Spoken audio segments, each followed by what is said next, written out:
Hello everyone, welcome back to Vigyan institute. हमने अपने last वाले लेक्चर्स में डबल फर्टिलाइजेशन पढ़ा था, जिसमें हमने देखा था किस तरीके से पोलन ग्रेन कौन कौन से साइट जो थी हमारी ओव्यूल की वहाँ से एंट्री कर रहा था और फर्टाइल हो रहा था, फ्यूजन कर रहा था एंड देन फॉर्म कर रहा था जाइगोट को। बट हमने डबल फर्टिलाइजेशन में क्या पढ़ा था? टू कंडीशंस पढ़ी थी। एक हमने सिंगैमी पढ़ी थी और एक हमने यहाँ पे पढ़ा था अपना ट्रिपल फ्यूजन, जिसमें कि हमने सिंगैमी हमारा 2n में था और ट्रिपल फ्यूजन हमारा 3n में था। ठीक है, अब मैंने उस टाइम आपको ये बताया था कि जो हमारा सिंगैमी था वो जाइगोट बनेगा और जाइगोट बनकर उसमें डेवलपमेंट किसका होगा? एम्ब्रियो का।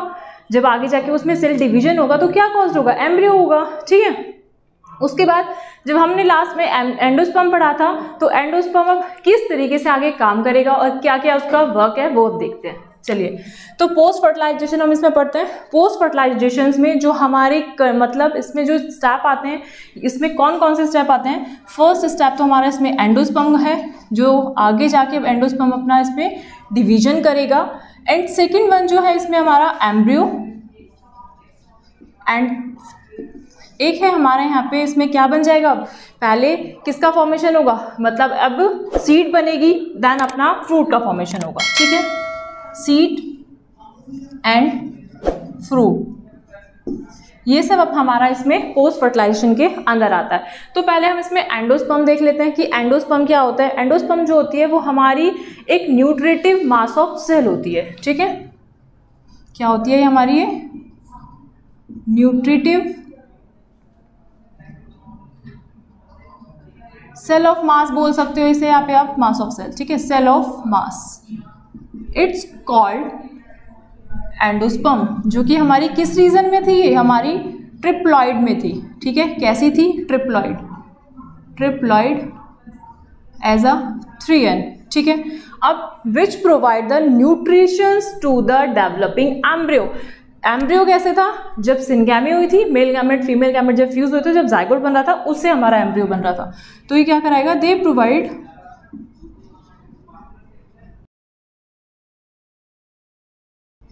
Nutrition to developing embryo.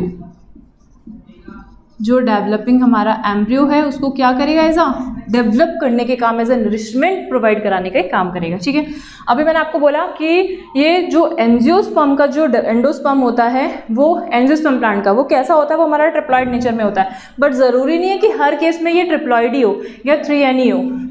देखते हैं, एक हमारा आता है 2n भी होता है। ठीक है, 2n जो होता है हमारा आइनोथीरा में होता है। एक हमने लास्ट टाइम अपना फ्रिटिलेरिया भी पढ़ा था। फ्रिटिलेरिया, फ्रिटिलेरिया में क्या होता है? फ्रिटिलेरिया में हमारा कितना आता है? 5n आता है। ये हमारे क्या है? एंडोस्पर्म ही है। ठीक है, और जो सबसे ज़्यादा जो एंडोस्पर्म जो होता है वो हमारा एलम में होता है। एलम, एलम किस में आती है? हमारी कोलोकेशिया अरबी में आती है। ठीक है, उसका एंडोस्पर्म सबसे ज़्यादा हाईली न्यूट्रिटिव, एकदम हाईली नंबरिंग ऑफ एंडोस्पर्म होता है। क्लियर? अभी हमने अपने यहाँ पे देखा एंडोस्पर्म जो हमारा एंजियोस्पर्म प्लांट का था वो हमारा ट्रिप्लॉइड नेचर का होता है। बट अभी हमने यहाँ पे कंडीशंस देखी आइनोथीरा की, जो कि हमारी 2n में होते हैं एंडोस्पर्म, और फ्रिटिलेरिया में हमारे 5n होते हैं। ठीक है, जिसमें कि मैंने आपको बताया जो हाईएस्ट जो नंबरिंग ऑफ एंडोस्पर्म होती है वो हमारी एलम में होती है। ठीक है, हाईएस्ट नंबरिंग। ठीक है, अब हम देखते हैं यहाँ पे हमारा कि जो एंडोस्पर्म है वो ट्रिप्लॉइड नेचर का है। इसके बाद अब यहाँ पे अपना जो हमारा एंडोस्पर्म का वर्क है वो कैसे होता है? हमें पता है जो हमारा फ्यूजन होता है, fusions of another male gamete, another male gamete with the one central cell. एक हमने अगर आपको ओव्यूल का स्ट्रक्चर अगर आपको याद हो तो लास्ट में हमारे सेंटर में वो क्या प्रेजेंट था? एक साइड में तो एग एपरेटस था जिसमें एग था और सिनर्जीड सेल थी। ठीक है, और सेंटर में हमारा क्या था? वन सेंट्रल सेल था। तो अनदर मेल गैमेट हमारा क्या होगा? उस वन सेंट्रल सेल के साथ फ्यूज हो रहा था, वन सेंट्रल सेल के साथ फ्यूज हो रहा था और उसने क्या बना दिया था? एंडोस्पर्म बना दिया था। अब वो एंडोस्पर्म क्या होगा? वो जब डायरेक्टली मतलब जब कुछ अंडरगो कुछ में सेल डिवाइड होंगी, जब वो सेल डिविजन्स में जाएगा, मैं यहाँ पे लिख देती हूँ, undergo cell division, cell division without cell wall, मतलब उसमें कोई सेल वॉल अभी नहीं बनेगी यहाँ पे। ठीक है, पहले कोई सेल वॉल का फॉर्मेशन नहीं होगा। Then they form a free nuclei. क्या फॉर्म करेगी वहाँ पे वो? Then they form a then they form a free nuclei, कुछ फ्री न्यूक्लियाई का फॉर्मेशन करेंगे एंड फ्री न्यूक्लियाई आपस बाद में जाके वो क्या करेगी, फ्री न्यूक्लियाई आपस में जब डिविजन्स होगा, बहुत सारी न्यूक्लियाइज आपस में डिवाइड होंगी, then they form a outer layer of endosperm, तब वो आउटर लेयर्स बना देंगी किसकी, एंडोस्पर्म की, ठीक है। उसके बाद हमारे यहाँ पे क्या होंगे, then they form a cell wall, पहले किसका फॉर्मेशन होगा, फ्री न्यूक्लियाई का फॉर्मेशन होगा, फिर फ्री न्यूक्लियाई में बहुत सारा डिवीजन होगा, जब उसके बाद जाके फिर वो वॉल का फॉर्मेशन कर देंगे, ठीक है। अब अगर हम देखते हैं कि on the basis of development of endosperm, तो जो एंडोस्पर्म को है 3 पार्ट में क्लासिफाई किया गया है। On the basis of development हो रहा है किसका, ऑफ एंडोस्पर्म का, ठीक है। एंडोस्पर्म जो है डेवलपमेंट के बिहाफ पे 3 पार्ट्स में डिवाइड है। फर्स्ट जो है वो है हमारा यहाँ पे फ्री न्यूक्लियर वाला रीजन, या फिर आप इसको फ्री न्यूक्लियाई भी बोल सकते हो, फ्री न्यूक्लियाई, ठीक है। सेकेंड वन जो है वो है हमारा सेल्यूलर, यहाँ पे हमारा सेल्यूलर एंडोस्पर्म है, ये भी आप यहाँ पे फ्री न्यूक्लियाई एंडोस्पर्म हो जाएगा। एंड थर्ड वन इज हमारा हैलोबियल एंडोस्पर्म, हैलोबियल एंडोस्पर्म। अब इनके मीनिंग क्या होता है, जो फ्री न्यूक्लियाई जो होता है हमारा एंडोस्पर्म, उसमें हमारा क्या होता है, मतलब अ लॉट ऑफ हमारी क्या प्रेजेंट होती है, न्यूक्लियस प्रेजेंट होती है, ठीक है। यहाँ पे क्या होती है, it have a many nuclei रखते हैं अपनी एंडोस्पर्म में, ठीक है। इसके एग्जाम्पल क्या हो जाएंगे, इसमें आ जाएगा हमारा मेज, व्हीट एंड राइस, क्लियर।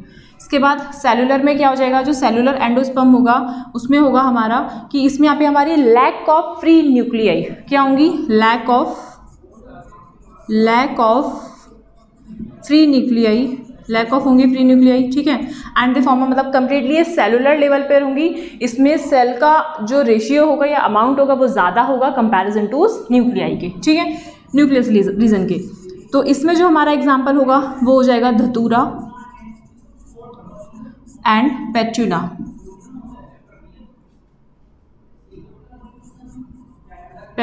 ठीक है। एंड लास्ट चीज आता है हमारा हैलोबियल क्या होता है, हैलोबियल एंडोस्पर्म इज मतलब ये क्या होता है, एक इंटरकनेक्शन होता है बिटवीन द फ्री न्यूक्लियाई का एंड सेलुलर का। क्या होता है, ये इंटर रिलेटेड होता है, या इंटरकनेक्शंस आप बोल सकते हो, इंटर रिलेटेड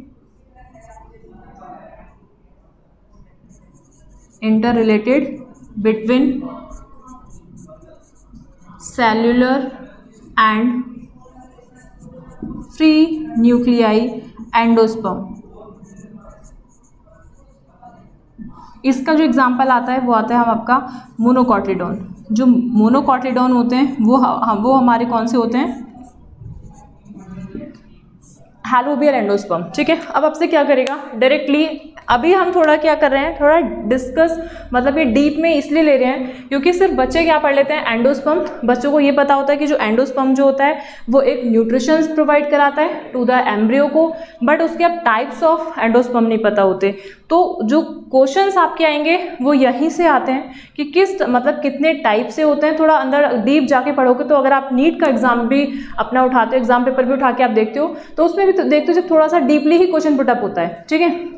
तो ये जो आपका जो सीबीएसई है वो आपके एमसीक्यू क्यों किस पैटर्न पे करवा रही है, वो इसीलिए करवा रही है ताकि आपकी जो प्रिपरेशन हो सके वो बेटर हो सके। अगर आप अभी से उसको अच्छा करके चलोगे, अभी से आप इतना थोड़ा सा डीप पढ़ोगे तो वो आगे जाके आप ही के लिए बेनिफिशियल रहेगी, क्लियर। तो यहाँ पे हमें क्या पढ़ना है, फ्री न्यूक्लियाई वाला जो एंडोस्पर्म होगा वो किस किस में प्रेजेंट होगा। फ्री न्यूक्लियाई से आपको पता चल गया, यहाँ पे मैनी न्यूक्लियाई होगी एंड लेग सेल वॉल होगी। यहाँ पे यह क्या होगी, यहाँ पे लेग सेलुलर लेवल थोड़ा सा यहाँ पे क्या होगा, कम होगा, ठीक है। जिसमें आ गया हमारा माइस, व्हीट एंड राइस। आपको एग्जाम्पल ये अकॉर्डिंग टू एनसीईआरटी के ही है, ज़्यादा बड़े नहीं है। जैसे कि आपको यहाँ पे मैंने एक पिक्चर्स भी बनाई हुई है, पिक्चर में आप देख रहे हो टाइप ऑफ एंडोस्पर्म। तो आप यहाँ पे ये वाला देखो, न्यूक्लियर एंडोस्पर्म जो बनाया है, जैसे मैंने ये ऊस्पोर हो गया, ऊस्पोर पता है जो हमारा डेवलपिंग, जो हमारा फुली क्या है, एक फीमेल गामेट है, ठीक है, ऊस्पोर हो गया। देन ये कंप्लीट क्या होगा, फ्यूज हो जाएगा विद द पोलन ग्रेन के साथ और जाइगोट का फॉर्मेशन करने लगेगा। अब इसके बाद यहाँ पे इसने क्या बना लिया, एम्ब्रियो बना लिया। इसमें आप देख रहे हो यहाँ पे सिर्फ इसका ये न्यूक्लियर रीजन ही है, इसमें कोई भी सेल नहीं है। तो न्यूक्लियर मतलब न्यूक्लियर एंडोस्पर्म जिसमें सिर्फ न्यूक्लियस प्रेजेंट होगा या न्यूक्लियाई प्रेजेंट होंगी एंड लैक ऑफ सेल होगी। क्लियर। देन सेकंड जो हमने पढ़ा सेलुलर एंडोस्पर्म, सेलुलर एंडोस्पर्म में पढ़ा हमने lack of free nuclei, free nuclei इसमें कम होंगी, बट यहाँ पे क्या होगा, सेलुलर लेवल थोड़ा ज्यादा होगा। सेल्स मतलब सेल में अपना डिवीजन लेवल हायर होगा। क्लियर, जो कि हमारा धतूरा इसका एग्जाम्पल है एंड पेटूनिया है। अब यहाँ पे आप इसके स्ट्रक्चर देखिए, सपोज जैसे ये ऊस्पोर हो गया, सेम एज इस तरीके से यहाँ पे भी हो जाएंगे, ठीक है, इस तरीके से हो गए। उसके बाद आप यहाँ पे देख रहे हो ये वाला जो लेवल है वो हमारा किसका है, ये है हमारा सेलुलर एंडोस्पर्म का, ठीक है, सेलुलर एंडोस्पर्म। इसमें और इसमें आपको कुछ डिफरेंस दिख रहा होगा। यहाँ पे आप देख रहे हो ये जो हमारी एम्ब्रियो है, इसमें सिर्फ अभी डिवीजन हुआ है जो कि न्यूक्लियस वाले रीजन में है। यहाँ पे जो एम्ब्रियो है, यहाँ से बच्चे ये क्या हो गया है, जब इसमें डिवीजन यानी एम्ब्रियोजेनेसिस में जब सेल ऑफ डिवीजन होना स्टार्ट हो गया है तो वो सेल में डिवाइड होनी स्टार्ट हो गई। जैसे 1 से 2 बन गई, 2 से फिर 4 बन गई, फिर आगे फर्दर इसमें डिवीजन कॉज हो ही रहा है और यहाँ पे ये इसका ये मिला के क्या हो गया, एम्ब्रियो बन गया। ठीक है, तो ये हमारा सेलुलर एंडोस्पर्म है, ये वाला न्यूक्लियर एंडोस्पर्म है। एक लास्ट जो आता है वो हमारा हेलोबियल एंडोस्पर्म है जो कि दोनों से कोरिलेट करता है एज अ मोनोकॉटिलेडॉन में। क्लियर, यहाँ पे अभी हमारा एंडोस्पर्म फिनिश हुआ। एंडोस्पर्म फिनिश होने के बाद अभी हम अपना क्या पढ़ते हैं, एम्ब्रियो देखते हैं। अब हम डिस्कस करते हैं यहाँ पे एम्ब्रियो को। एम्ब्रियो हमारा क्या होता है कि हमें पता है जब पूरा मतलब after fertilization then they form a zygote. अब जाइगोट में हमारा क्या होता है, डिवीजन होता है विच कॉज अ एम्ब्रियोजेनेसिस। अब जो किसको कॉज करेगी, एम्ब्रियोजेनेसिस मतलब फॉर्मेशन होगा एम्ब्रियो का। ठीक है, तो एम्ब्रियो में हमारे क्या होते हैं, एम्ब्रियो अंडरगो डिवीजन्स। कुछ एम्ब्रियो जो होगा वो हमारा कुछ डिवीजन्स में जाएगा। तो इसके हमारे 2 पार्ट्स हैं, अपर रीजन और लोअर रीजन। ठीक है, या अपर 1 ऑफ सेल बोल सकते हो, अपर 1 सेल एंड यहाँ पे कुछ हमारी क्या है, लोअर 1 सेल। ठीक है, तो जो अपर 1 सेल होगी हमारी वो किसमें मतलब एक ऐसा स्ट्रक्चर फॉर्म करेगी जो कि क्या होगी, माइक्रोपाइल वाले रीजन से। किसके, माइक्रोपाइल वाले रीजन होगा जिसमें उस टाइप की जब सेल में डिवीजन होगा, क्या होगा यहाँ पे, सेल में डिवीजन। ठीक है, जब सेल में डिवीजन होगा देन दे फॉर्म अ एक बहुत सारे क्या बना लेंगे, ये बनाएंगे यहाँ पे सस्पेंसर सेल, सस्पेंसर सेल। अब ये जो सस्पेंसर सेल होंगी इसमें अब आगे जाके और डिवीजन्स होगा और बहुत सारी अपना टाइप ऑफ सेल्स बनाएंगी। ठीक है, अब लोअर सेल में हमारी क्या होती है, लोअर सेल एक हॉस्टेरियम बनाता है। किस तरीके से अभी देखते हैं, पहले इसी को देख लेते हैं। चलो, ये जो हमारा अपर सेल वाला है, अपर सेल वाले में माइक्रोपाइल वाले रीजन में हमारा, अच्छा ये इसके स्ट्रक्चर को अगर आप देखोगे ओव्यूल वाला इस तरीके से ऐसे, अगर आपका यहाँ पे ये वाला एंटीपोडल आया दैट मीन्स ये क्या है, यहाँ पे अगर ये एंटीपोडल सेल है तो यहाँ पे क्या है, ये चलासल वाला रीजन और ये माइक्रोपाइल वाला रीजन है। ठीक है, तो यहाँ पे हमारी कौन सी हो गई, ये सिनर्जिड सेल हो गई। ठीक है, तो इसके हिसाब से अपना डेवलपमेंट चलता है। अब यहाँ पे क्या होगा, कुछ लोअर सेल होंगी, कुछ हमारे वो सस्पेंस, जैसे मैंने अभी आपको एक डायग्राम बना रखा है, एक सस्पेंसर सेल में और एक एम्ब्रियो सेल में। यहाँ पे जो डायग्राम है वो हम देखते हैं, अपर 1 जो है वो हमारी सस्पेंसर सेल में भी होती है, मतलब होगी, और जो एम्ब्रियोनल सेल है वो हमारी क्या होगी, ये लोअर सेल में हो रही है। ठीक है, एम्ब्रियोनल सेल में यहाँ पे डिवीजन होगा, लोअर सेल में बनाएगा। इसके बाद यहाँ पे ये जो जाएगी हमारा क्या बना देगी, ये एक हॉस्टेरियम बना देगी, हॉस्टोरियम। ठीक है, अब हॉस्टोरियम जो है वो एक्ट करता है एज अ एब्जॉर्बिंग ऑर्गेन की तरह। क्या करेगा, ये एब्जॉर्बिंग ऑर्गेन की तरह एक्ट करेगा, एब्जॉर्बिंग ऑर्गेन की तरह एक्ट करेगा एंड इसमें बहुत सारा डिवीजन ऑफ सेल्स होता रहेगा। ठीक है, एम्ब्रियो सेल में क्या होगा, ये कुछ हमारी एंटीपोडल सेल्स होती हैं। इसमें जब डिवीजन होता है तो यहाँ पे कुछ हमारी क्या होंगी, एंटीपोडल सेल्स, एंटीपोडल सेल्स। तो ये जाके आगे जाके कुछ एम्ब्रियोनल एक्सिस को फॉर्म करेंगी। किसको फॉर्म करेंगी? Embryonal axis. एम्ब्रियोनल एक्सिस, क्योंकि एम्ब्रियो सेल वाला ही पार्ट है तो एम्ब्रियोनल एक्सिस को फॉर्म करेंगे आगे जाके। अब इस एम्ब्रियोनल एक्सिस में हमारी क्या होंगी? हॉस्टेरियम। तो आगे जाके अपर उसमें सेल डिवीजन्स होगा, जो कि आपका सस्पेंसर सेल बना रही है और हॉस्टोरियल सेल उसकी अबव वाली सेल बना रही है, ठीक है। जबकि अब जो हमारी एम्ब्रियोनल एक्सिस सेल है इसमें क्या होगा? 8 ऑफ डिवीजन्स ऑफ सेल, मतलब यहाँ पे 8 सेल फॉर्म हो जाएंगी। यहाँ पे 8 सेल का यहाँ पे डिवीजन हो जाएगा। 8 सेल का डिवीजन होने के बाद इसमें यहाँ पे क्या होगा कि एम्ब्रियोनल एक्सिस में अपनी अलग अलग इसका जो डिवीजन होना है, मींस इपीब्लास्ट एंड हाइपोब्लास्ट में डिवीजन होना स्टार्ट हो जाएगा। Epiblast and hypoblast. तो जो इपीब्लास्ट होती है वो क्या होती है? वो तो आपकी टर्मिनल पोर्शन पर होती है, टर्मिनल, वेयर एज हाइपोब्लास्ट जो होती है वो नियर होती है, नियर द सस्पेंसर। जो सस्पेंसर सेल होती है उसके पास में होती है, कॉल्ड हाइपोब्लास्ट, ठीक है। अब हम इसमें यहाँ पे देखते हैं कि जो हमारी एम्ब्रियोनल एक्सिस जो इसमें जब डिवीजन हो जाता है, ये हमारी क्या करती है? इसमें डिवीजन होता है जो कि क्या फॉर्म करती है? देखो अभी जो हमारा यहाँ पे डाइकोटिलेडॉन होता है वो हमारी 2, मतलब उसमें कुछ कंसिस्ट करके रखता है। क्या करके रखता है? देखिए, डाइकोटिलेडॉन consist of 2 type of cell, consist of 2 type of cell।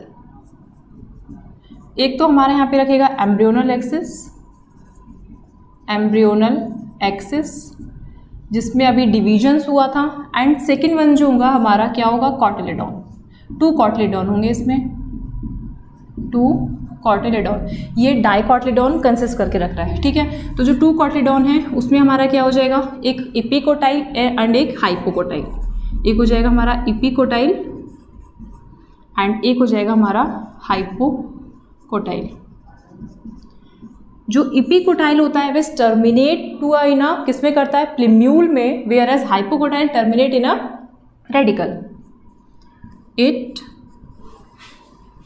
Terminate into plumule,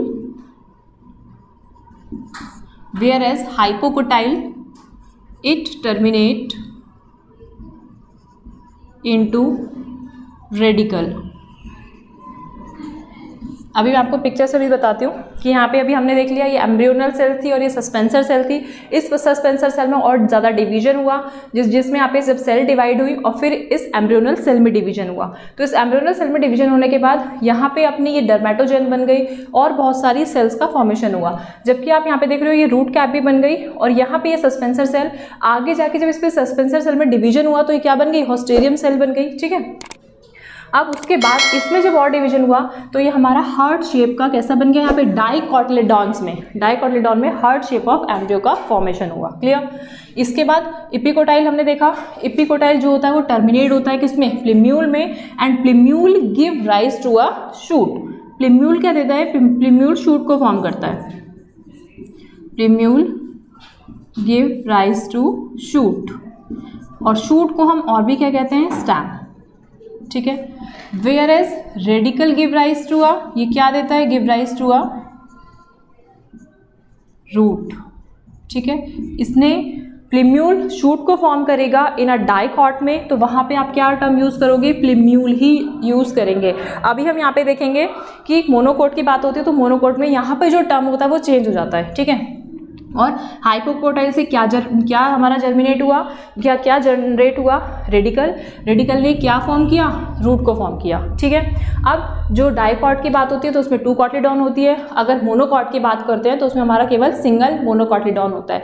लेकिन मोनोकॉट में जो कॉटिलेडॉन होता है उसको क्या प्रोनाउंस करते हैं? It's called स्क्यूटिलम।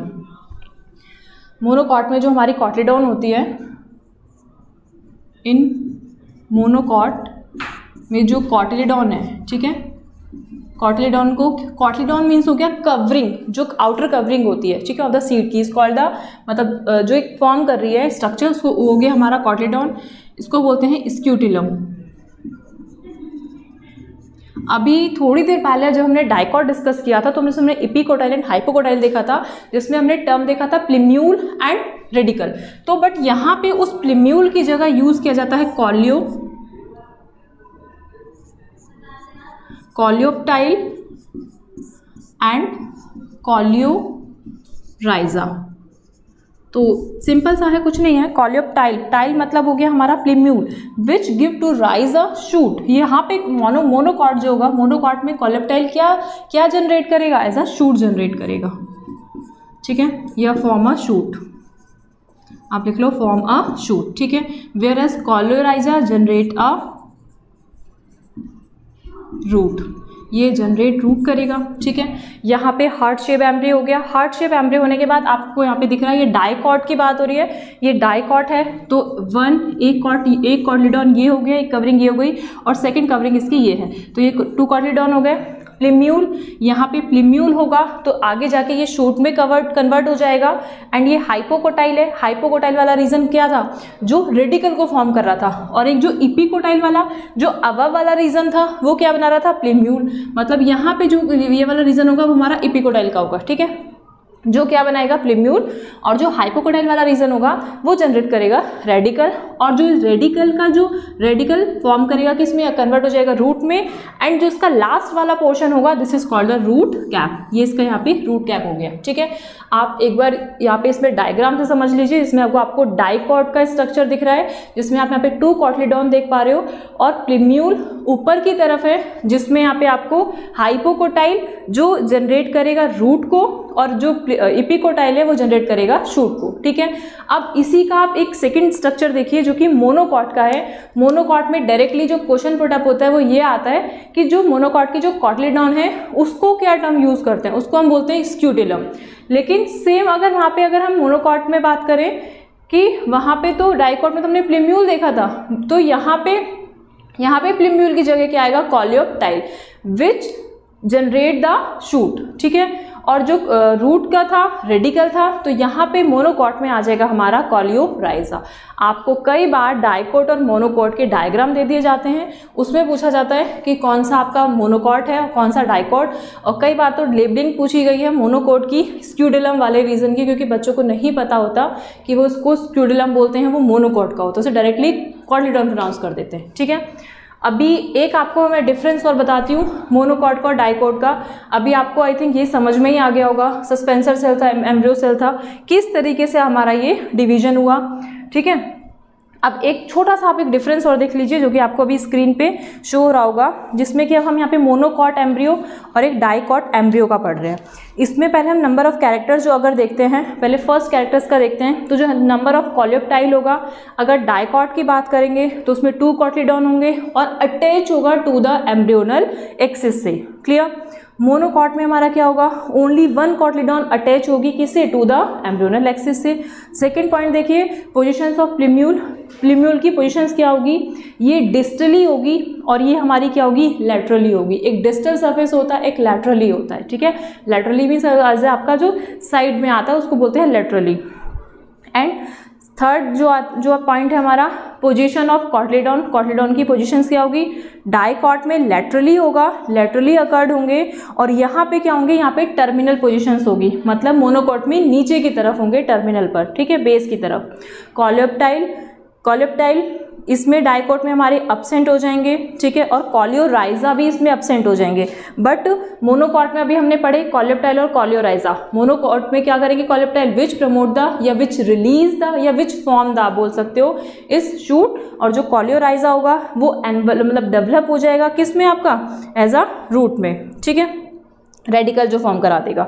नेक्स्ट स्क्यूटिलम। डाइकॉट में स्क्यूटिलम नहीं होती, अब्सेंट होती है। इसमें हमारी मोनोकॉट में सिंगल जो कॉटिलीडॉन होती है उसी को स्क्यूटिलम प्रोनाउंस किया जाता है। नेक्स्ट सस्पेंसर सेल जो डाइकॉट में होगी। अभी जो हमने डिस्कस किया था अभी एक पूरा कि कैसे कैसे डेवलप हुआ हमारा डाइकॉट का, कि सस्पेंसर सेल बने, उसमें हिस्टोरियल सेल बने, तो वो हमने अपना डाइकॉट में ही पढ़ा था। तो जो सस्पेंसर सेल होगी डाइकॉट एम्ब्रियो में लार्ज होगी, जबकि मोनोकॉट में कैसी होगी, स्मॉल होगी। ठीक है, आई थिंक आपको ये मतलब उससे पहले जो अभी हमने डेवलपमेंट डिस्कस किया था वो क्लियर हुआ होगा, और जो अभी हमने अपना एक डिफरेंस क्लियर किया मोनोकॉट एम्ब्रियो में और डाइकॉट एम्ब्रियो में, आई थिंक वो आपको क्लियर हो गया होगा।